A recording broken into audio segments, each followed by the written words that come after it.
Тозоктун көлөмү жана тереңдиги эбегейсиз чоңдукта. Ал эми бир четинен экинчи четине чейинки аралык абдан чоң. Буга бир нече белгилер менен баа берүүгө болот. Биринчиден, сансыз күнөөкөрлөр тозокко түшөт. Ага карабастан, алардын арасында өтө чоң адамдар да болот. Бул адамдардын бир эле тиши Ухуд тоосунчалык чоңдукта.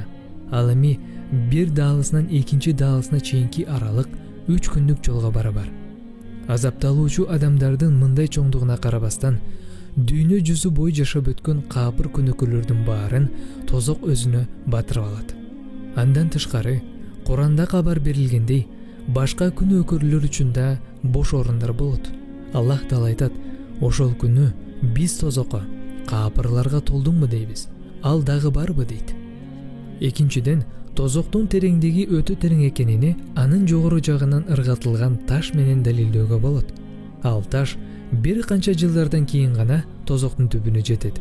Сахих Муслимде Абу Хурайра мындай деп риваят кылат: "Күндөрдүн биринде биз пайгамбарыбыз саллаллаху алейхи вассаламдын жанында отурган элек.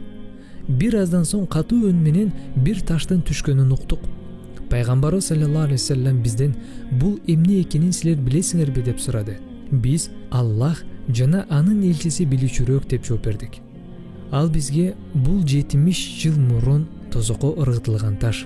Ал ушул күнгө дейре тозоктун түбүнө жетпей, эми жетти деп жооп берди." Ал-Хакимдин риваятында пайгамбарыбыз саллаллаху алейхи вассалам мындай деп айткан: "Эгер 7 бооз төөлүн чоңдугундай ташты тозоктун үстүнө таштоочу болсо, анда ал 70 жыл бою ылдый карап түшө берет, бирок ошондо да тозоктун түбүнө жетпейт." Үчүнчүдөн, кыямат күнү көп сандагы периштелер тозокту алып келишет. Аллах Таала айтат: "Ошол күнү тозок жакын алып келингенде." Фажр сүрөсү 23-аят.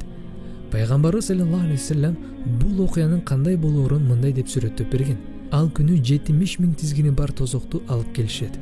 Ар бир тизгининен 70 миң периште сүйрөп келет. Эбегейсиз чоң жана күчтүү болгон, анын үстүнөн өтө көп сандуу периштелер сүйрөп келген бул Аллах жараткан коркунучтуу тозоктун чоңдугун элестетип көрүңүзчү."